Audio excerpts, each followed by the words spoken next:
परमेश्वर ने आप प्रियजनों के बीच में आकर आपके बीच में वचन की सेवकाई करने के लिए मुझे योग्य सोचा और योग्य ठहराया। आपकी प्रार्थनाओं के लिए बहुत ही धन्यवाद। विशेष धन्यवाद मैं परमेश्वर के नाम से भाई अनुग्रह और बहन अनुजा को देता हूं, क्योंकि वो हमारे बहुत ही करीबी हैं और कई बार हम संगति में साथ में रहे थे मुंबई में, और कई साल हम लोग मिलकर परमेश्वर के काम में हमने मिलकर काम किया था। आज मुझे बहुत खुशी होती है कि आप लोग जो परमेश्वर के खेती में या परमेश्वर के खेत में जो आप काम करते हैं, उस काम के सामने, उसके काम के आगे हमारी जो सेवकाई होती है वो बहुत छोटी है, क्योंकि हम लोग सिर्फ प्रार्थना कर सकते हैं, मगर मिशन फील्ड में जाकर लोगों के बीच में खड़े होकर अपनी गवाही ठहराकर परमेश्वर के बारे में बताना और परमेश्वर के राज्य को विस्तार करने में जो आप लोग प्रयास करते हैं, उसके सामने हमारी सेवकाई कुछ नहीं है। इसलिए परमेश्वर का हम धन्यवाद देते हैं। आइए आज के ध्यान मनन के लिए हम प्रकाशित वाक्य उसका 19 अध्याय और उसका 6 वचन पढ़ेंगे। प्रकाशित वाक्य उसका 19 अध्याय 6 वचन। यह वचन भाग को हम सब अपनी अपनी भाषाओं में पढ़ेंगे। मैं विनती करता हूं जिसके पास भी बाइबल है और जो भी पढ़ सकते हैं, सभी ये वचन भाग को मिलकर पढ़े। फिर से मैं दोहराता हूं, प्रकाशित वाक्य उसका 19 अध्याय 6 वचन मिलकर पढ़ेंगे। आरंभ करता हूं। फिर मैंने बड़ी भीड़ का सा और बहुत जल का सा शब्द और गर्जन का सा बड़ा शब्द सुना, हालेलुया, क्योंकि प्रभु हमारा परमेश्वर सर्वशक्तिमान राज्य करता है। एक छोटी सी प्रार्थना करेंगे। परमेश्वर, धन्यवाद देते हैं आज के समय के लिए, बहुत ही आभारी है परमेश्वर। हम बेसहारों का परमेश्वर केवल एक ही आप सहारा हो, इसलिए हम आपकी ओर ताकते हैं, आपकी ओर देखते हैं, क्योंकि आप ही महान परमेश्वर है, सर्वशक्तिमान है। सारे सृष्टि पर, सारे ब्रह्मांड पर आपका राज्य है और सारी चीजें आपके हाथ में हैं और सारी चीजें आप ही से हैं और सारी चीजें आप ही के सृजना है परमेश्वर। इसीलिए हम आभारी हैं। आप हमारे लिए क्या है और आप हमारे लिए क्या कर सकते हैं, और आपका प्रभाव, आपकी महिमा और आपकी शक्ति और सामर्थ परमेश्वर कितनी महान है, उन चीजों को समझकर हम हमारे जीवन में आगे बढ़ने के लिए सहायता मांगते हैं। विशेष अनुग्रह चाहते हैं परमेश्वर, हम इस छोटी झुंड के लिए जो आपके खेत में परमेश्वर आपकी बारी में काम करते हैं, और उनको संभालिए और आप उन्हें परमेश्वर बलवंत करके और सर्वशक्तिमान परमेश्वर के सामर्थ्य से भर के और उन्हें आगे बढ़ाइए। मैं विशेष अनुग्रह अपने आप पर परमेश्वर चाहता हूं। आप ही मुझे परमेश्वर आपके क्रूस के आड़ के पीछे छिपाइए, आपके मुंह की तुरही की नहीं, केवल आपकी महिमा के लिए मुझे इस्तेमाल कीजिए। सारी चीजों को आपके हाथ में सौंपते हुए धन्यवाद के साथ मसीह के नाम से मांगते हैं, सुनिए, ग्रहण कीजिए, आमीन। प्यारे भाइयों और बहनों, ये वचन भाग हमने जो पढ़ा है, प्रकाशित वाक्य उसका 21 अध्याय उसके 6 वचन में, हमें एक बात समझ आती है कि हमारा प्रभु परमेश्वर वो सर्वशक्तिमान है। वो केवल सर्वशक्तिमान ही नहीं, पर वो राज्य करने वाला सर्वशक्तिमान परमेश्वर है। आप और मैं इस महामारी के काल में, ये आपत्तिजनक परिस्थिति में जो अब हम सब हैं, सारी दुनिया टटोल रही है, सारी दुनिया झूल रही है, ऐसी परिस्थिति में आप और मैं समझना है कि हम कैसे परमेश्वर के साथ हमारा संबंध है और हमारा परमेश्वर कितना शक्तिमान है, वो चीज को समझना बहुत ही आवश्यक है। हमारा परमेश्वर सर्वशक्तिमान है। सर्वशक्तिमान अंग्रेजी में वहां लिखा है द लॉर्ड गॉड ऑमनीपोटेंट। ऑमनीपोटेंट मतलब उसके सामर्थ्य के बाहर और कुछ नहीं है। सारी शक्ति, सारा सामर्थ और सारी महिमा और सारी ब्रह्मांड की शक्ति उसके अधीन में है।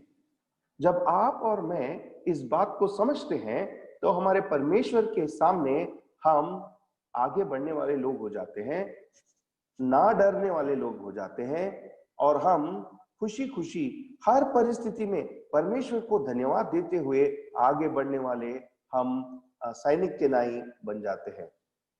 इस समय हम ध्यान मनन के लिए 4 चीजों को देखेंगे जिसके ऊपर परमेश्वर हमारा सर्वशक्तिमान है। 4 ऐसे संदर्भ को देखेंगे जहां पर परमेश्वर ने अपने शक्ति का प्रभाव वहां पर दिखाया, और इस शक्ति के प्रभाव में आपको और मुझे आत्मिक पाठ कौन से सीखने हैं और हमारे जीवनों में इन चीजों को कैसे समन्वय करना है और कैसे आगे बढ़ना है, उन चीजों को देखेंगे। आइए हमारा ध्यान हम पहले संदर्भ की ओर लेकर जाएंगे। मरकुस रचित सुसमाचार उसका 4था अध्याय।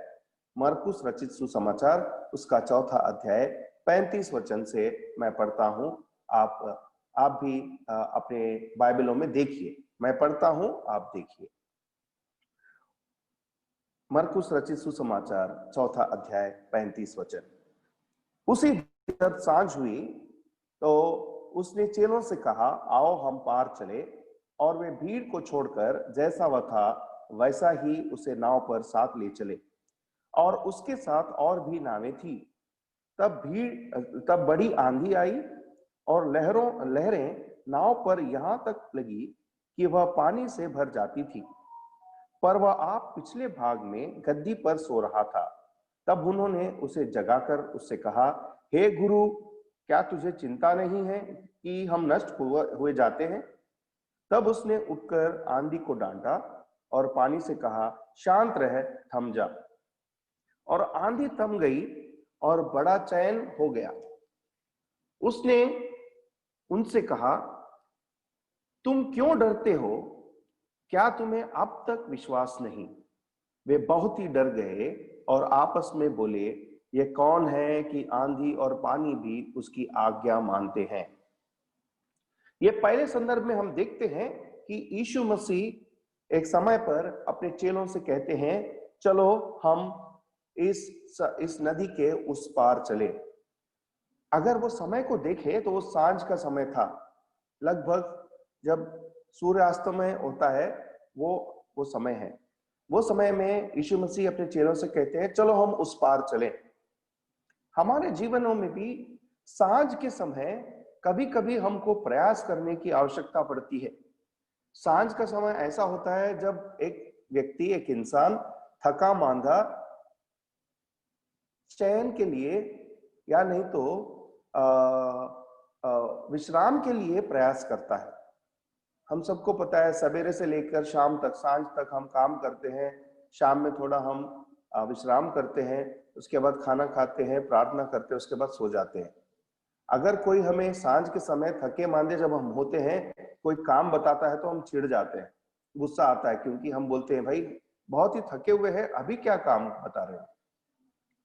यीशु मसीह अपने चेलों से कहते हैं, ये सांझ के समय हमें नदी के उस पार, उस तट पर हमें जाना है। तो ठीक है, ये चेले जो यीशु मसीह के बात को नहीं टालना चाहते थे, और ये चेले जो यीशु मसीह के बात को कहीं पर भी वो नकारना नहीं चाहते थे, यीशु मसीह जैसे थे उनको ऐसे नाव में बिठाया और वो चल पड़े। वहां पर ये बात लिखा है 4थे अध्याय के 36 वचन में, और उसके साथ और भी नावें थी। वहां पर कई नावें दिखते हैं। वहां पर क्या हुआ कि वे जब इस नाव में जा रहे थे तब बड़ी आंधी आई और लहरें इतने ऊंचे गिर पड़ी कि वो पानी से नाव भर गया था। हमारे विश्वासी जीवन में भी जब हम परमेश्वर की डाकबारी में काम करते हैं, ऐसी परिस्थिति आ सकती है। हम परमेश्वर का ही काम करते हैं और हम परमेश्वर के धार्मिक राहों पर चलते रहते हैं, तो लहरें जैसी परिस्थिति हमारे ऊपर उत्पन्न होती है। जब ये लहरें जैसी परिस्थिति उत्पन्न होती है, हम भी चेलों समान डर जाते हैं, घबरा जाते हैं और हमारे साथ कौन सा परमेश्वर है, ये बात को हम कई बार भूलने वाले होते हैं। प्रिय भाई बहन, जब हम हमारा परमेश्वर कितना शक्तिमान है, कितना सामर्थवान है भूल जाते हैं, तो हमारे जीवनों में डर उत्पन्न होता है। अगर आपके और मेरे मन में डर उत्पन्न हो रहा है, तो आपका और मेरे विश्वास की गहराई कितनी है उसको जांचना और एक बार अपने आप को जांचना परखना बहुत ही आवश्यक हो जाता है। ये वे कौन लोग थे? ये वही चेले थे जो परमेश्वर यीशु मसीह के पुत्र के द्वारा चुने गए थे। पिछले 3 अध्याय 4 अध्याय में देखते हैं, इन 12 जन को परमेश्वर ने अपने चेलों के नाई उन्होंने आमंत्रित किया था और यीशु मसीह के हाथ से वे लोग कई सारे अचंभे काम देखे थे और कई सारे सामर्थवान काम जो यीशु मसीह ने उनके सामने किए, ये सारे चीजों का उन्होंने आंखों देखा हाल उनको पता था। फिर भी अब हम देखते हैं वे लोग इतने घबरा गए। वहां पर 2 झुंड के लोगों को देख सकते हैं, एक चेलों का झुंड जो परमेश्वर अपने साथ रहते हुए भी वो डर रहे हैं, और दूसरा एक झुंड जहां पर यीशु मसीह है जो अपने परमेश्वर पिता को जानते हैं और निश्चिंत होकर वो सो रहे हैं। कितने अलग बात है। देखिए, ये चेले जो यीशु मसीह के हाथ के अचंभे कामों को अपने खुद के नजर से देखा था, खुद वे लोग उन सारे चीजों को देखकर बहुत ही अचंभे हुए थे, आश्चर्यचकित हुए थे। यीशु मसीह अपने साथ रहते हुए भी वे अविश्वास के स्तर पर चले गए।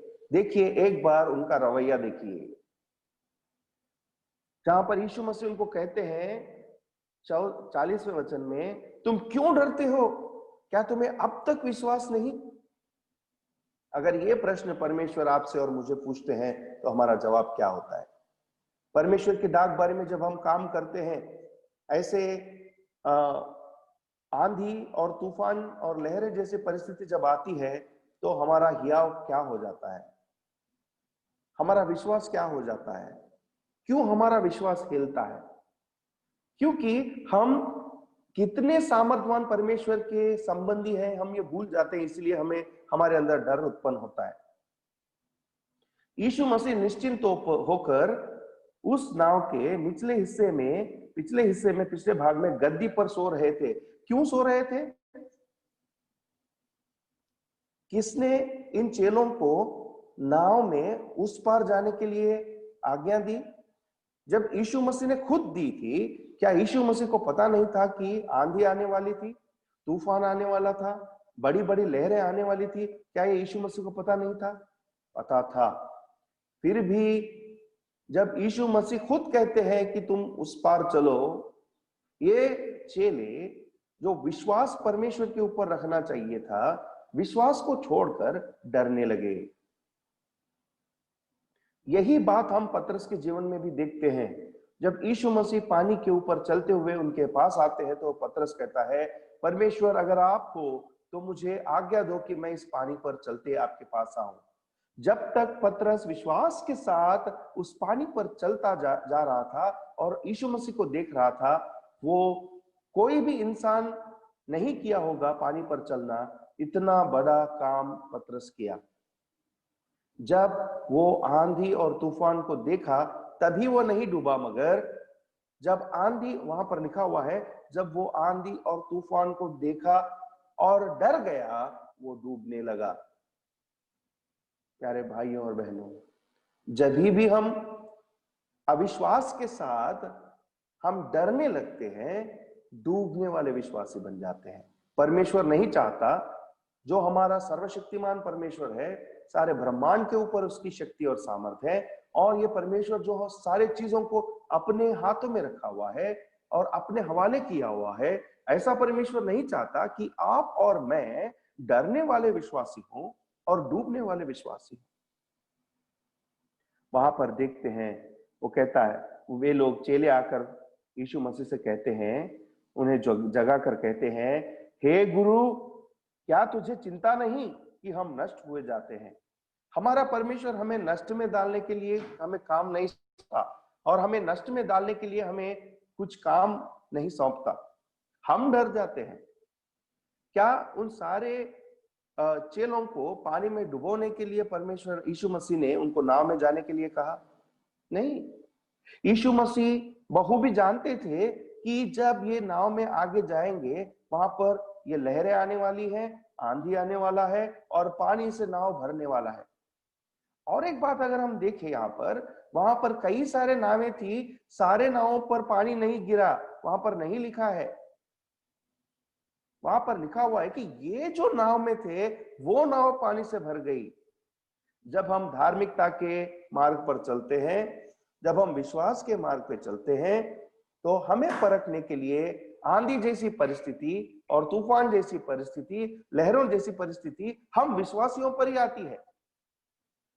और दुनिया में देखने वाले लोग बोलते हैं ये कैसे लोग हैं, ये तो विश्वासी बोलते हैं, 3 बार प्रार्थना करते हैं, हर रविवार परमेश्वर के सन्मुख जाते हैं, बाइबल पढ़ते हैं, गीत गाते हैं, तो इनके जीवन में आंधी जैसी परिस्थिति क्यों आती है? इनके ही जीवन में क्यों दुखद परिस्थिति आती है? इनके ही जीवन में क्यों कुछ बीमारी आती है? उन लोगों को पता नहीं कि जो भी हमारे जीवन में परमेश्वर अनुमति देते हैं वो केवल परमेश्वर की महिमा के लिए अनुमति देते हैं। हम भूल जाते हैं। यहाँ पर देखिए, यीशु मसीह निश्चिंत होकर उसी नाव के पिछले भाग में गद्दे पर सो रहे थे। एक बात मैं पढ़ना चाहता हूं, एक बार देखिए, फिलिपियों की पत्री 4 अध्याय उसका 6 वचन। फिलिपियों की पत्री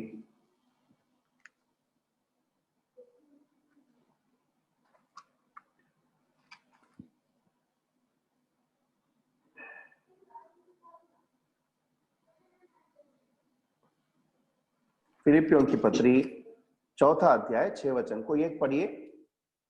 किसी बात की चिंता मत करो, परंतु हर एक बात में तुम्हारे निवेदन प्रार्थना और विनती के द्वारा धन्यवाद के साथ परमेश्वर के सन्मुख उपस्थित किए जाएं। थैंक यू बहन। यहाँ पे लिखा हुआ है किसी भी बात की चिंता मत करो। किसी भी बात की चिंता मत करो, ये परमेश्वर का सुझाव है, ये परमेश्वर की आज्ञा है। क्या है ये? भाग्यराज भाई बताइए कि ये जो बात लिखा गया है फिलिपियों की पत्री 4 अध्याय के 6 वचन में, किसी बात की चिंता मत करो, मतलब किसी बात की मतलब हम क्या हमें जो बीमारी आती है उसके बारे में चिंता कर सकते हैं क्या? अनुग्रह भाई बताइए, क्या हम हमारे बीमारी के बारे में चिंता कर सकते हैं क्या? नहीं कर सकते। ये परमेश्वर की आज्ञा है या सुझाव है? जी आज्ञा है। किसी परमेश्वर की आज्ञा है। थैंक यू भाई। यह परमेश्वर की आज्ञा है कि किसी बात की चिंता मत करो। किसी भी बात की मतलब किसी भी बात की। अगर आपको कोई सुई चाहिए, सुई, तो उसकी बात की भी चिंता मत करो। अगर आपको परमेश्वर के काम के लिए बहुत सारा सामर्थ चाहिए तो उस बात की भी चिंता मत करो, क्योंकि वो परमेश्वर का काम है। चिंता करना परमेश्वर का काम है, चिंता रहित होकर विश्वास करना हमारा काम है।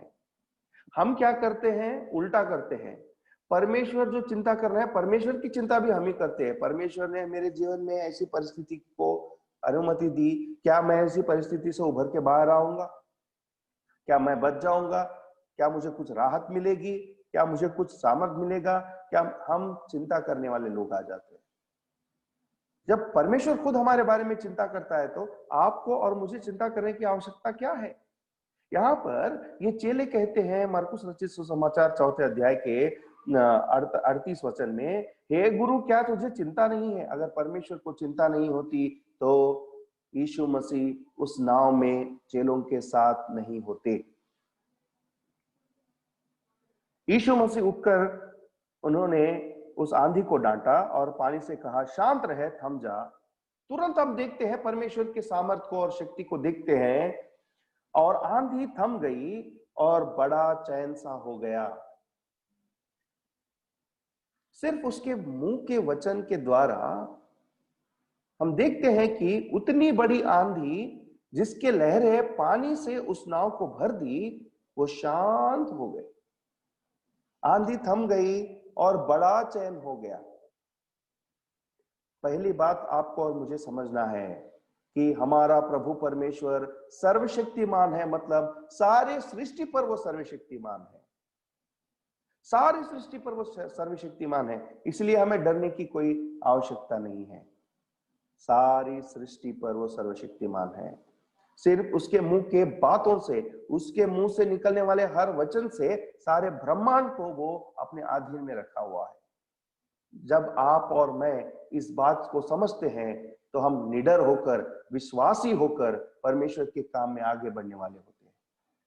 दूसरा संदर्भ हम देखेंगे, ये 5वें अध्याय में हम देखते हैं। समय कम है इसलिए सारे वचन को मैं नहीं पढ़ता हूं। 5वें अध्याय के पहले कुछ वचन में पढ़ना चाहता हूं। वे झील के पार गिरासेनियों के देश में पहुंचे। जब वह नाव पर से उतरा तो तुरंत एक मनुष्य जिसमें अशुद्ध आत्मा थी कब्रों से निकलकर उसे मिला। वह कब्रों में रहा करता था और कोई उसे सांकलों में भी ना बांध सकता था, क्योंकि वह बार बार बेड़ियों और सांकलों को बांधा गया था। पर उसने सांकलों को तोड़ दिया और बेड़ियों को टुकड़े टुकड़े कर दिया और कोई उसे वश में नहीं कर सकता था। वह लगातार रात दिन कब्रों और पहाड़ों में चिल्लाता और अपने को पत्थरों से घायल करता था। ये देखिए क्या हो गई परिस्थिति। यहाँ पर चेले नाव में थे, नाव में पानी आई, लहरें देखी उन्होंने, आंधी देखी, डरे हुए हैं, अविश्वासी हैं।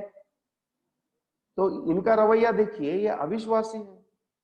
आप और मैं जब परमेश्वर हमारा सर्वशक्तिमान है, इस बात को जब हम समझते हैं तो हम अविश्वासी नहीं, विश्वासी बन जाते हैं और निडर बन जाते हैं। इसीलिए हमें परमेश्वर के ऊपर हमारा रवैया ऐसा दिखाना है कि परमेश्वर मेरे जीवन में आंधी, तूफान और लहरों जैसी परिस्थिति आए, डूबने जैसी परिस्थिति आए, फिर भी मैं आपके ऊपर विश्वास करता हूं, क्योंकि मुझे चिंता की आवश्यकता नहीं है, आप ही मेरे बारे में चिंता करने वाले हैं। तो सांझ के समय ये चेले निकल पड़े और ये गिरासेनियों के देश में आए। तो कितना वक्त हुआ होगा, कौन सा समय हुआ होगा दिन का? बताइए, कोई बताइए, ज्योति बहन और शिबू भाई बताइए कि रात का, दिन का कौन सा समय हुआ होगा? वे लोग जब ये नाव में से उतरे तो कितना समय हुआ होगा? अंजना बहन ने तो अंजना बहन बताइए, अंजना फिलिप बहन। सुबह का समय होगा। सुबह का समय। ये सांझ के समय में निकल पड़े, तो कम से कम 3-4 घंटे तो उन्होंने उस नाव में प्रवास किया होगा। तो लगभग ये गिरासेनियों के देश में जब पहुंचे तो वो रात का समय है। एक बार सोचिए, नाव में बैठे ये चेले, डरे हुए लोग नाव में से जब उतरे तो उतरते उतरते कहां पर उतरे वे लोग? सीधा अनुजा बहन बताइए, अनुजा ताई।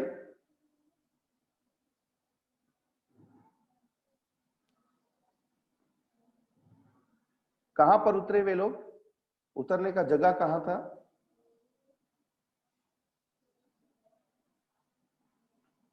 गिरासेनियों के देश में जब उतरे तो, हाँ, गिरासेनियों के देश में जब उतरे तो वो देश के कौन से स्थान में वो लोग उतरे?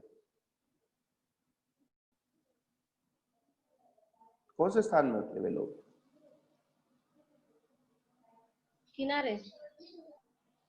किनारे। मगर वो किनारा कहां पर था?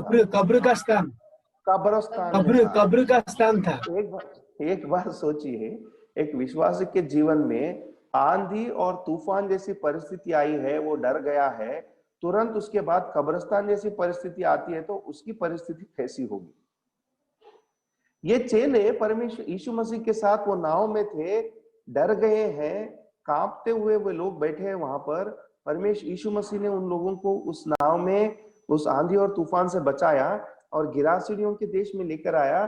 तो उतरते उतरते वो लोग कब्रिस्तान में पहुंच गए और कब्रिस्तान में हम देखते हैं वहां पर एक व्यक्ति जो अशुद्ध आत्माओं से भरा हुआ था, उस कब्रिस्तान में से चिल्लाता हुआ उनके पास आया। अगर आपकी और मेरी आप या मैं ऐसे स्थान में होते हैं तो हमारी परिस्थिति कैसी होती है? हम तो बोलेंगे ये क्या हो रहा है भाई, एक ऐसा परमेश्वर है? आंधी और तूफान जैसी परिस्थिति मेरे जीवन में परमेश्वर ने अनुमति दी, अब मैं थोड़ा उसमें से उभर के बाहर आया हूं, अब कब्रिस्तान जैसी परिस्थिति आई है। ये कब्रिस्तान में हम देखते हैं, इस कब्रिस्तान में रहे उस अशुद्ध आत्मा से पीड़ित व्यक्ति का रवैया कैसा था। यह व्यक्ति किसी के अधीन में नहीं आता था, क्योंकि उसको रस्सियों से बांधने की कोशिश की, बेड़ियों से बांधने की कोशिश की, सांकलों में बांधने की कोशिश की, मगर उन सबको उसने टुकड़े टुकड़े में उसने तोड़ दिया। और उसके अंदर इतने अशुद्ध आत्मा थी कि वो किसी के वश में नहीं आता था। और वो कब्रिस्तान में, पहाड़ों पर, कब्रों में चिल्लाता हुआ, अपने आप को घाव करता हुआ, पत्थरों से घाव करता हुआ व्यक्ति था। अशुद्ध आत्माएं थी। यहां पर हम देखते हैं 6 वचन में, 5 अध्याय के 6 वचन में, वह यीशु को दूर से देखकर दौड़ा और प्रणाम किया। यह व्यक्ति जो अशुद्ध आत्मा से भरा हुआ था, वो यीशु मसीह को देखकर दौड़ के आ रहा है और प्रणाम कर रहा है, दंडवत कर रहा है। और वो क्या कहता है, देखिए 7 वचन में, और ऊंचे शब्द से चिल्लाकर कहा, हे यीशु, परम प्रधान परमेश्वर के पुत्र, मुझे तुझसे क्या काम? मैं तुझे परमेश्वर की शपथ देता हूं कि मुझे पीड़ा ना दे। क्योंकि उसने उससे कहा था, हे अशुद्ध आत्मा, उस मनुष्य से निकल आ। देखिए यहां पर यह व्यक्ति जो अशुद्ध आत्माओं से पीड़ित है, यह व्यक्ति परम प्रधान परमेश्वर यीशु मसीह को जानता है।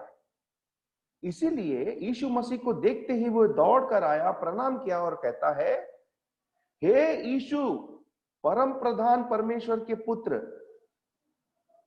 क्या आप और मैं, हमारे साथ जो परमेश्वर है वो कौन सा परमेश्वर है, क्या ये हम जानते हैं? क्या उस परम प्रधान परमेश्वर के सामर्थ्य को जानते हैं? क्या हम उस यीशु मसीह के सामर्थ्य के ऊपर विश्वास रखते हैं और हम अंगीकार करते हैं, स्वीकार करते हैं कि हाँ, ये यीशु मसीह है जो हमारे साथ है, ये परम प्रधान परमेश्वर का पुत्र है, सामर्थ्यवान है, सर्वशक्तिमान है, ऐसा परमेश्वर मेरा परमेश्वर बना है। क्या आप और मैं ये विषय को जानते हैं? हमें पता है यहाँ पर क्या हुआ। जब ये व्यक्ति यीशु मसीह के पास आया, तो यीशु मसीह ने उससे कहा था, अशुद्ध आत्माओं को उसने धमका कर कहा था, चलो निकलो, इस व्यक्ति के अंदर से बाहर निकलो।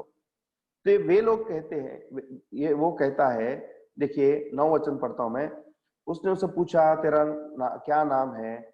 और उसने कहा, मेरा नाम सेना है, क्योंकि हम बहुत हैं। और वे उससे बहुत विनती की, हमें इस देश से बाहर ना भेज। यीशु मसीह उस व्यक्ति से पूछते हैं, तेरा नाम क्या है? मतलब वो व्यक्ति से नहीं पूछ रहे, उसके व्यक्ति के अंदर जो अशुद्ध आत्मा है, अशुद्ध आत्मा से पूछते हैं। तो वो अशुद्ध आत्मा कहते हैं, मेरा नाम सेना है, क्योंकि हम एक नहीं बहुत है। एक अशुद्ध आत्मा से पीड़ित व्यक्ति को उस अशुद्ध आत्मा से छुटकारा दिलाने के लिए आपको और मुझे विश्वास के साथ कितना प्रयास करना पड़ता है, कितनी प्रार्थना करनी पड़ती है, और कितने हियाव के साथ उनके साथ बर्ताव करना है, आपको और मुझे पता है। क्योंकि आप तो परमेश्वर के डाकबारी में काम करते हैं। कई ऐसे लोगों के साथ जो अशुद्ध आत्मा से पीड़ित है, उनका सामना आपसे हुआ होगा। आसान काम नहीं है। एक नहीं, इसके अंदर सेना मतलब कितने हजार अशुद्ध आत्मा उसके अंदर थे। कम से कम 1000 अशुद्ध आत्माएं थी। और ये 1000 अशुद्ध आत्माएं 2000 सुअरों में समेटने वाले शक्ति और सामर्थ्य रखने वाले अशुद्ध आत्माएं थी। यीशु मसीह उसे कहते हैं, चलो बाहर निकलो। तो वे विनती करने लगे, हमें मत इस देश से मत भेजो। तो वो फिर से विनती करते हैं कि यहाँ पर सुअरें हैं, उन सुअरों में भेज दो। तो यीशु मसीह ने कहा, ठीक है। और वे अब ये अशुद्ध आत्माएं उस व्यक्ति को छोड़कर सुअरों के अंदर वो बैठ गए। और वो झुंड लगभग 2000 के तक था। वो कनाड़े पे से झपट कर झील में गिर पड़े और सारे सुअर वो मर गए।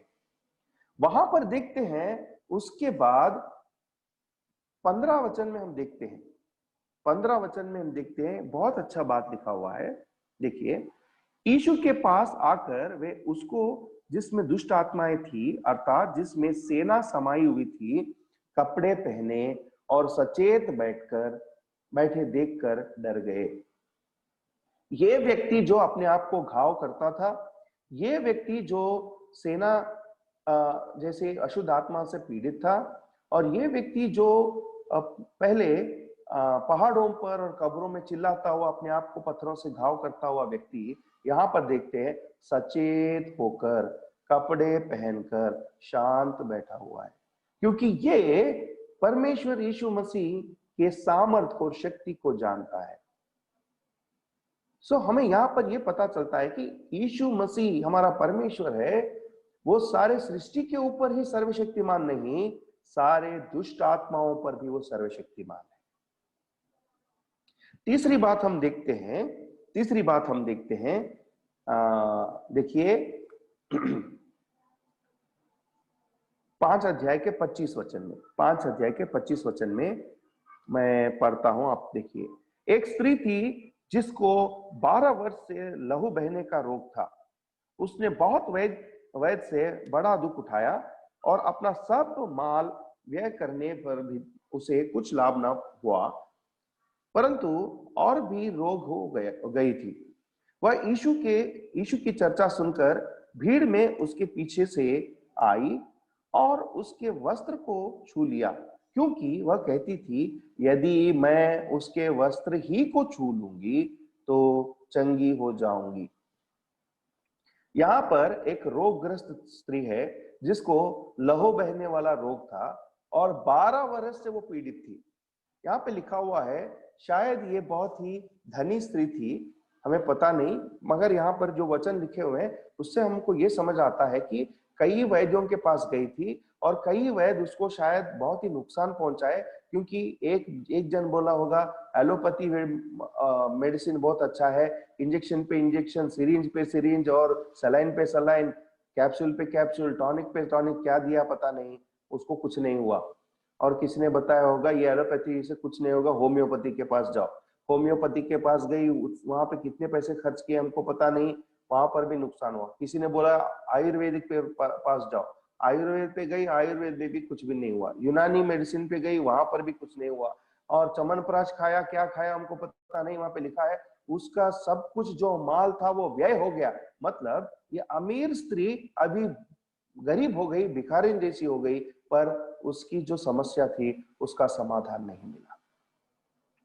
उसने सिर्फ एक ही बात सुना, यीशु मसीह की चर्चा उसने सुनी और मन में उसने सोचा कि यीशु मसीह इतना सामर्थवान है, मैंने इतना सुना है यीशु मसीह के बारे में, 12 साल से मैंने ये रोग के पीछे, उसके भलाई के पीछे मैंने घूमा, मुझे कुछ नहीं हुआ, पर मैं विश्वास करती हूँ कि यीशु मसीह मुझे ठीक करने के लिए वो खुद आने की जरूरत नहीं है। यीशु मसीह के वस्त्र के छोर को छूंगी तो मेरे अंदर भलाई उत्पन्न हो जाएगी, मेरे रोगों से मुझे छुटकारा मिलेगा। ये स्त्री के रवैये को देखिए, कितना विश्वास है स्त्री के अंदर। वो कहती है यीशु मसीह मेरे सर के ऊपर हाथ रखकर प्रार्थना करने की जरूरत नहीं है, यीशु मसीह मेरे लिए प्रार्थना करने की जरूरत नहीं है, मेरे ऊपर हाथ लगाने की जरूरत नहीं है, मेरी तरफ देखने की भी जरूरत नहीं है, केवल मैं उसके वस्त्र को छोर को छू लूं तो ये जो बीमारी 12 साल से मैं पीड़ित हूं, इतनी भयंकर बीमारी से भी मुझे छुटकारा मिलेगा। हमें पता है क्या हुआ उसके बाद में, इतनी भीड़ थी, उस भीड़ के अंदर हम देखते हैं कि वो स्त्री जाकर यीशु मसीह के वस्त्र के छोर को छूती है, तुरंत उसकी जो 12 साल से लहू बहने वाली बीमारी है वो खत्म हो जाती है। यीशु मसीह कहते हैं, किसने मेरे वस्त्र को छुआ? इतनी भीड़ थी भाई, किसने भी छुआ होगा पता नहीं, पर वो स्त्री कबूल करती है कि हे परमेश्वर मैंने ही छुआ है। वहां पर देखिए कितनी अच्छी बात लिखी गई है। 30 वचन को मैं पढ़ता हूं, देखिए 30 वचन। यीशु ने तुरंत अपने में जान लिया कि मुझसे सामर्थ निकली है और भीड़ में पीछे फिरकर पूछा, मेरे वस्त्र किसने छुआ? उसके चेलों ने उसको कहा, तू देखता ही है कि भीड़ तुझ पर गिरी पड़ती है और तू कहता है कि किसने मुझे छुआ? तब उसने उसे देखने के लिए जिसने यह काम किया था चारों ओर दृष्टि की, तब वह स्त्री यह जानकर कि मेरी कैसी भलाई हुई है, डरती और कांपती हुई आई। देखिए, ये बहुत ही आवश्यक है, ये वचन बहुत ही आवश्यक है। तब वह स्त्री जानकर कि मैं भलाई हो चुकी है, डरती और कांपती हुई आई, और उसने उसके पांव पर गिरकर उसने सब हाल सच सच कह दिया। उसने उससे कहा, पुत्री, तेरे विश्वास ने तुझे चंगा किया है, कुशल से जा और अपने इस बीमारी से बची रहे। देखिए कितनी अच्छी चंगाई पाई इसने। हमारा परमेश्वर केवल सारे सृष्टि के ऊपर सर्वशक्तिमान नहीं, हमारा परमेश्वर केवल दुष्ट आत्मा और अशुद्ध आत्माओं पर सर्वशक्तिमान नहीं, हमारा परमेश्वर सारे रोगों के ऊपर भी सर्वशक्तिमान है। जो इस दुनिया के कोई भी वैद्य कम नहीं कर सकते, जो इस सारे दुनिया के जितने भी वैज्ञानिक है इस महामारी कोरोना से भी कुछ हमें बचा नहीं सकते, उनसे भी बढ़कर सामर्थ्यवान शक्तिमान हमारा परमेश्वर है। क्या ये विश्वास आपके और मेरे अंदर है? ये स्त्री कहती है, हे परमेश्वर यीशु मसीह, मैं नहीं छुआ है। तो यीशु मसीह उसके विश्वास की दाद देते हैं और कहते हैं, हे पुत्री, तेरे विश्वास ने ही तुझे चंगा किया है। क्या ऐसा विश्वास हमारे अंदर है? और चौथी भाग हम देखेंगे, चौथे संदर्भ को देखेंगे इसी 5 अध्याय में। हम देखते हैं, देखिए 22 वचन में, 22 वचन, इसी अध्याय के 22 वचन, 21-22 पढ़ता हूं। जब यीशु फिर नाव से पार गया तो एक बड़ी भीड़ उसके पास इकट्ठा हो गई। वह झील के किनारे ही था कि याईर नामक आराधनालय के सरदारों में एक आया और उसे देखकर उसके पांव पर गिरा और वह कहकर उससे बहुत विनती की, मेरी छोटी बेटी मरने पर है, तू आकर उस पर हाथ रख कि वह चंगी होकर जीवित रहे। यहां पर देखते हैं आराधनालय का सरदार है जिसका नाम याईर है, उसकी छोटी बेटी मरण की अवस्था में, मतलब मरने पे हुई है, और ये आकर कहता है, याईर आकर कहता है, हे परमेश्वर, हे परमेश्वर, हे प्रभु, एक बार तू मेरे घर पर आ और मेरी बेटी मरने पर है, उसके ऊपर हाथ रख, वो भली हो जाएगी, वो चंगी हो जाएगी, वो फिर से जीवित होगी। क्योंकि मैं मानता हूं कि तू इतना सामर्थ्यवान शक्तिवान परमेश्वर है कि सारे ब्रह्मांड पर, सारे सृष्टि पर ही सर्वशक्तिमान नहीं, सारे अशुद्ध आत्माओं पर ही सर्वशक्तिमान नहीं, सारे रोगों पर सर्वशक्तिमान नहीं, मृत्यु पर भी सर्वशक्तिमान है। यीशु मसीह, तुम मृत्यु पर भी सर्वशक्तिमान है। मेरी बेटी मर गई है तो भी तू जिला सकता है। क्या ऐसा विश्वास आपके और मेरे अंदर है? हमें पता है क्या हुआ उसके बाद में। यीशु मसीह तुरंत नहीं जाते हैं। ये जो 12 साल से लहू बहने वाली बीमारी थी, उस स्त्री को वो चंगा करते हैं। तो उस समय के अंदर अंतराल में हम देखते हैं कि याईर के घर से लोग आते हैं, कहते हैं कि अब इस गुरु को तुम ज्यादा तंग मत करो क्योंकि तेरी बेटी मर गई है। तब हमको पता है कि याईर के घर यीशु मसीह जाते हैं। वहां पर देखते हैं कि लोग बिलप बिलप कर लोग रोते हैं और अविश्वास के साथ वहां पर खड़े हैं। ऐसे अविश्वासी लोगों को यीशु मसीह कहते हैं, इन लोगों को बाहर निकालो। जहां पर अविश्वास है वहां पे यीशु मसीह का सामर्थ्य नहीं देख सकते। जहां पर विश्वास है, यीशु मसीह के सामर्थ्य को, शक्ति को हम भरपूरी से हम अनुभव कर सकते हैं, उपभोग कर सकते हैं। यहां पर देखते हैं याईर के घर में जाने के बाद उन सारे अविश्वासी लोगों को यीशु मसीह ने बाहर भेज दिया। केवल उसके घर परिवार, उसके माता पिता, याईर और अपनी पत्नी को वहां पर रखा। और वहां पर वो यीशु मसीह देखते हैं कि उस लड़की से कहते हैं, देखिए 41 वचन, समय कम है इसलिए मैं सीधा उस 41 वचन पे जाता हूं। और लड़की का हाथ पकड़कर उसे कहा, तलिता कुमी, जिसका अर्थ है, हे लड़की, मैं तुझसे कहता हूं उठ। इस मरी हुई लड़की का हाथ पकड़कर यीशु मसीह कहते हैं, तलिता कुमी, हे लड़की, मैं तुझे कहता हूं उठ। और लड़की तुरंत उठकर चलने फिरने लगी, क्योंकि वो 12 वर्ष की थी। उस पर लोग बहुत चकित हो गए। फिर उसने उन्हें चिताकर आज्ञा दी कि यह बात कोई जानने न पाए। क्यों पता है? वहां पर अविश्वास ज्यादा है। वहां पर इतने अविश्वासी लोग हैं, वहां पर खड़े होकर रोते रोते रोते कहते हैं, यीशु मसीह को क्यों बुलाया तुमने? क्या होगा यहाँ पर? तेरी बेटी तो मर गई है, अब सीधा इसको लेके जाना है कब्रिस्तान में, उसको दफना कराना है। क्यों परेशान करते हो तुम यीशु मसीह को?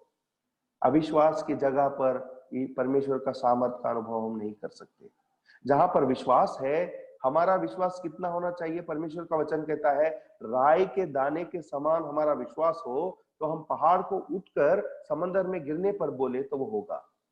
क्या ऐसा विश्वास आपको और मुझे है? प्रिय भाई और बहन, यहाँ पर देखते हैं यीशु मसीह हमारा जो परमेश्वर है, उसका सामर्थ इतना बड़ा है कि वो मृत्यु पर भी सर्वशक्तिमान है। क्या इन 4 चीजों पर आप और मैं विश्वास करते हैं? कितना महान परमेश्वर हमारा परमेश्वर है। परमेश्वर का धन्यवाद हो, परमेश्वर के नाम की बढ़ाई हो कि परमेश्वर हमारा यीशु मसीह केवल सारे सृष्टि पर सर्वशक्तिमान ही नहीं, हमारा परमेश्वर अशुद्ध आत्मा और अपवित्र आत्माओं पर सर्वशक्तिमान ही नहीं, हमारा परमेश्वर इस ब्रह्मांड में जितने भी रोग हैं, जितने भी अस्वस्थता है, उन सारे के ऊपर सर्वशक्तिमान ही नहीं, मृत्यु पर भी सर्वशक्तिमान है। अगर ये विश्वास, ऐसा रवैया आप और मैं रखते हैं तो हमारे जीवन में विश्वास के साथ हम कुछ भी पा सकते हैं। इस समय में परमेश्वर को हम धन्यवाद देंगे, क्योंकि परमेश्वर हमारा इतना महान है। जैसा हमने प्रकाशित वाक्य उसके 19 अध्याय के 6 वचन में पढ़ा था, प्रभु हमारा परमेश्वर सर्वशक्तिमान है। क्या उसके सर्वशक्तिमान पर विश्वास करते हो? अगर करते हो तो परमेश्वर के डाक बारी में जब आप और मैं काम करने पे हम जाते हैं तो हम इन सारे 4 चीजों पर, सर्व सृष्टि पर सर्वशक्तिमान परमेश्वर को हम प्रकट करना है। जब डाक बारी में जाते हैं तो अशुद्ध आत्माओं पर सर्वशक्तिमान और हावी होने वाले हमारे परमेश्वर को प्रकट करना है। सारे रोगों के ऊपर स्वस्थता देने वाले हमारे परमेश्वर के ऊपर हमें उसके नाम को प्रकट करना है। उतना ही नहीं, हमारा जो परमेश्वर मृतों को भी जिलाता है, मृत्यु पर भी जो सर्वशक्तिमान है, ऐसे परमेश्वर को प्रकट करना है। ऐसे परमेश्वर को प्रकट करने और ऐसे सर्वशक्तिमान परमेश्वर के ऊपर विश्वास रखकर हमारे विश्वासी जीवन में, हमारे क्रिस्ती और मसीही जीवन में आगे बढ़ने के लिए परमेश्वर हमारी सहायता करे। परमेश्वर इस वचन पर आशीष दे। धन्यवाद।